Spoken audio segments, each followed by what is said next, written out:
L'Église de Dieu a organisé cette manifestation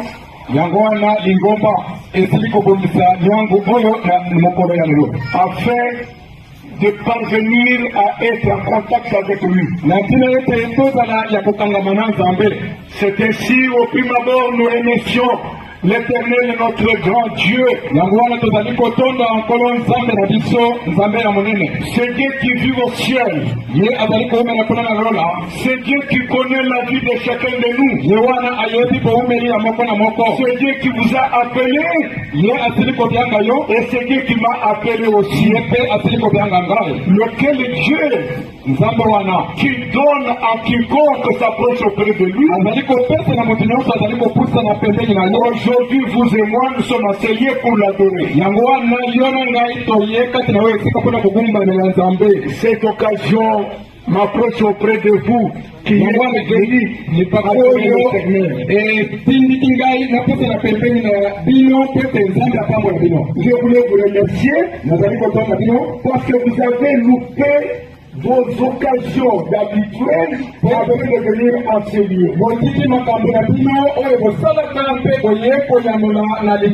La Bible déclare, cherchons Dieu à toute occasion. Et le résultat des recherches nous sera donné. Enseignez que vous êtes venus, mes chers. Vous ne pouvez jamais rentrer sans récompense, lequel vous êtes en train de passer tout un temps enseignement.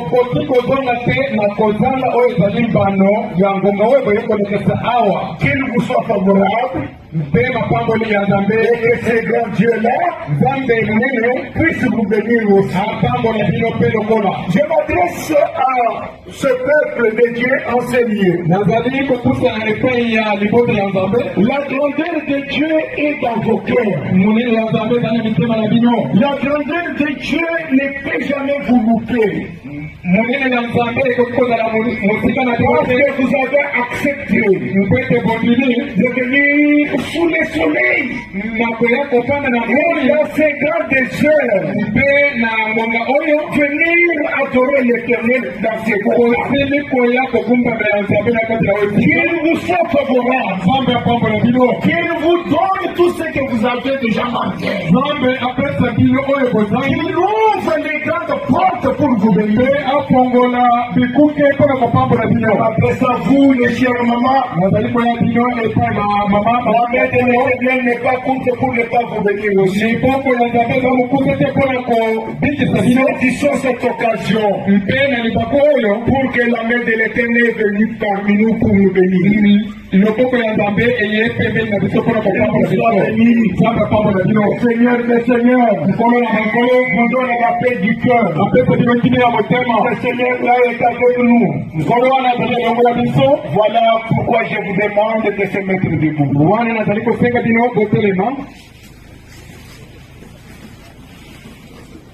Veuillez vous mettre debout, s'il vous plaît.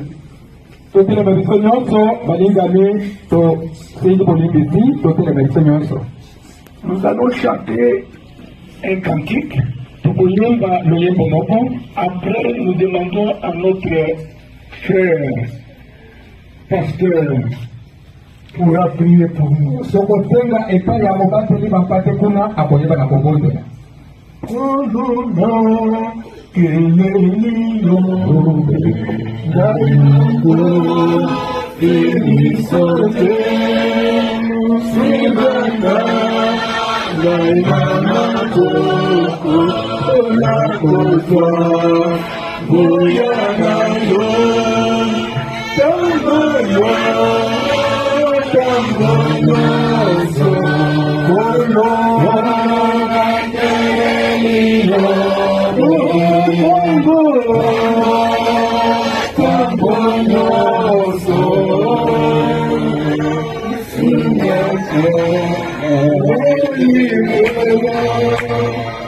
Nous demandons à notre cher pasteur pouvoir prier pour la parole.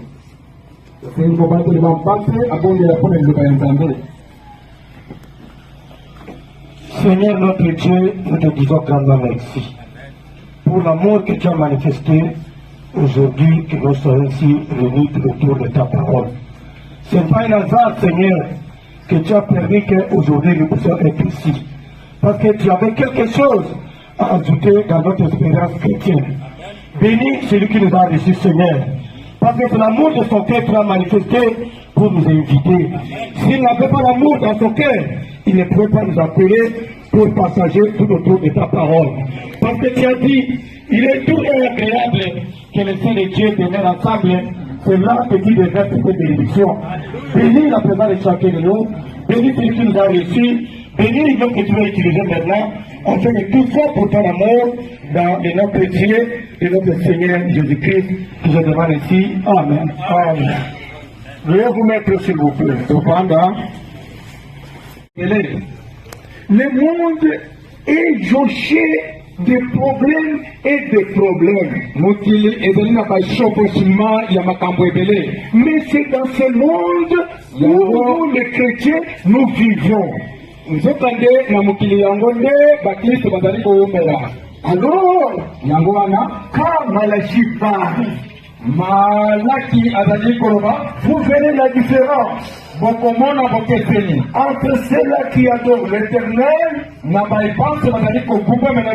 et ceux-là qui l'adorent. Mais tout le monde est dans ce panier.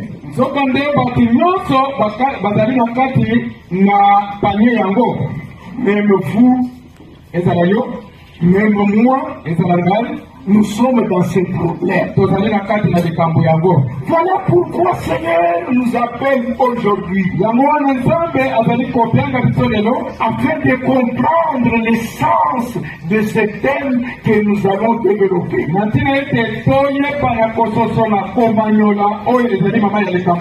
Notre thème de base est intitulé le message de croisage.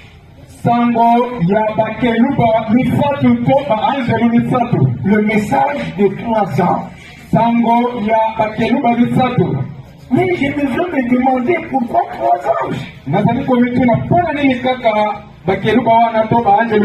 Au lieu que c'est l'ange qui pourra venir proclamer l'évangile. Même vous vous demandez pourquoi 3 anges. Aujourd'hui dans cette ville de Kinshasa, il y a une doctrine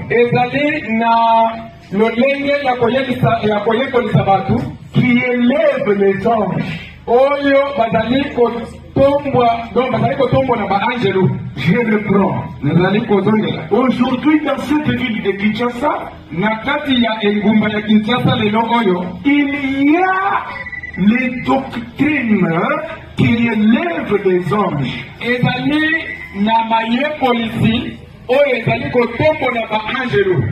Peut-être vous aussi vous êtes déjà dans le bain. Mais si vous pouvez élever les anges, quelle sera la place de Jésus-Christ qui est mort sur le bois de Calvaire? Oh bien-aimé, laisse-moi te dire, c'est lui qui peut prendre la place des anges. C'est Dieu, Amen, tout-puissant, Jésus-Christ qui vit au ciel.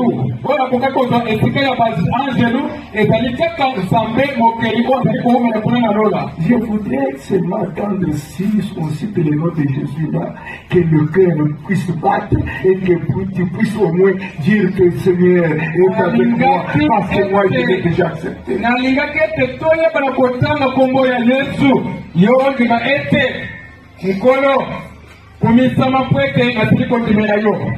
Dieu, le souverain sacrificateur,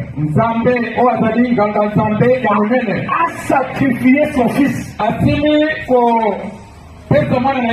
Il a blasphémé son fils. Il a vêtu d'une robe qui porte les malédictions. Yesu Masia asili kolata nzambala to elamba oyo ezali na masumu ebele Afin que vous n'ayez pas de malédiction. na ntina ete nyozala na bilateli mabe te. Voilà la gloire.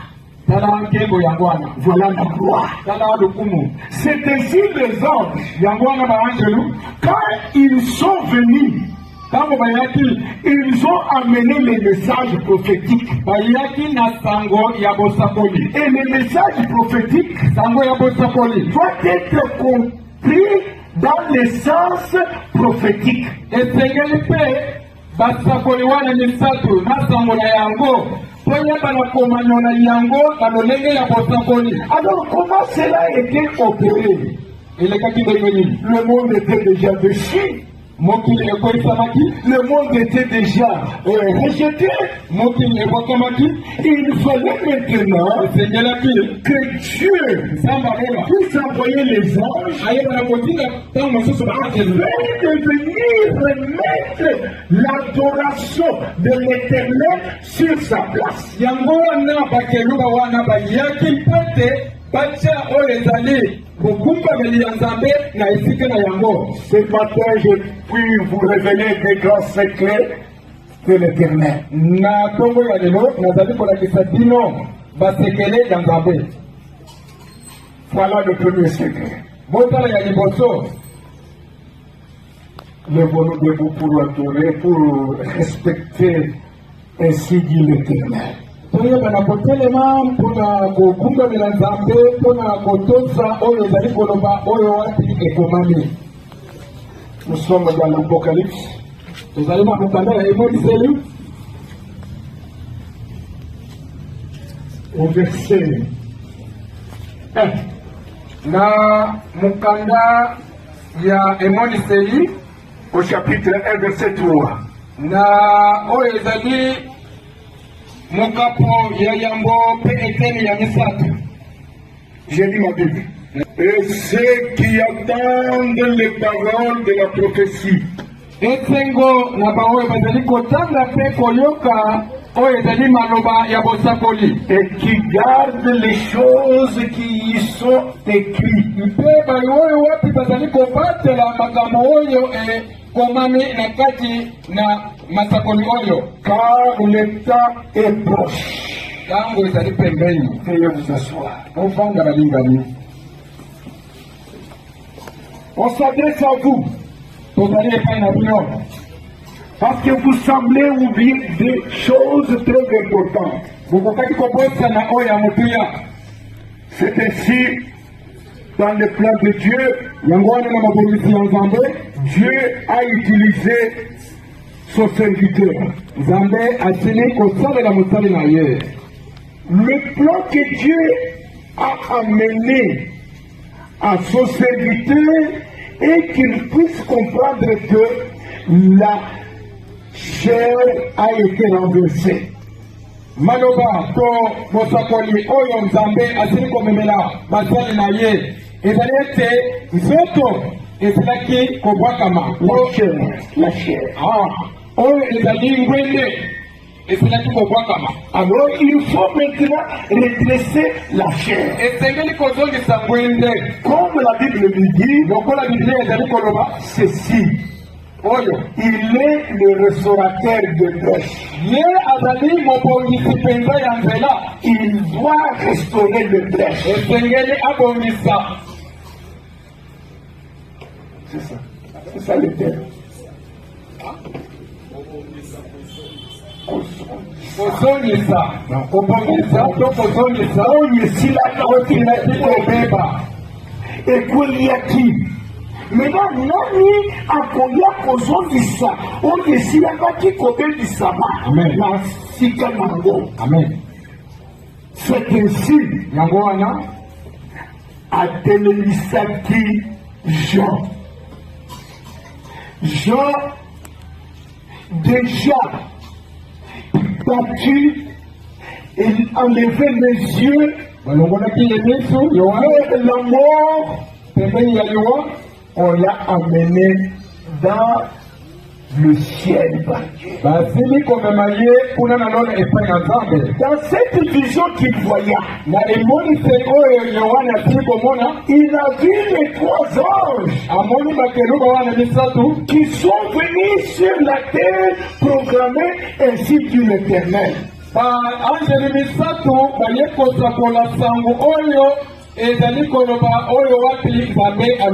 Le premier ange s'est adressé au peuple.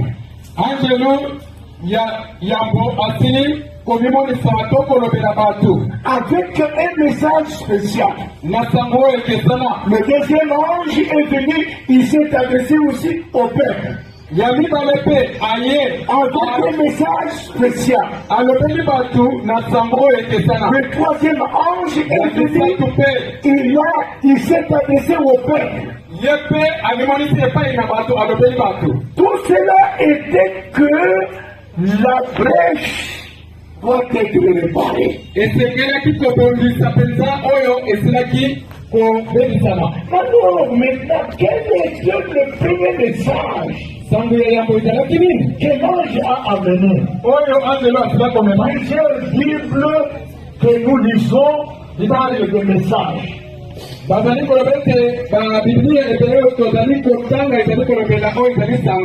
autres parlent de l'évangile éternel.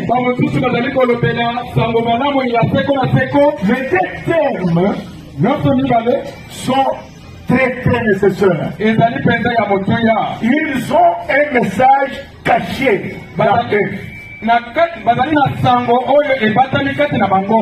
fallait maintenant comprendre qu'est-ce que le premier ange a dit.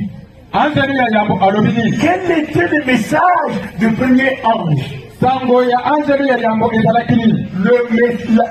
Le message ou l'évangile comme une bonne nouvelle, il fallait qu'il soit adressé aux gens. Il faut que le message soit adressé à ceux-là qui doivent connaître que ici, nous sommes les passagers.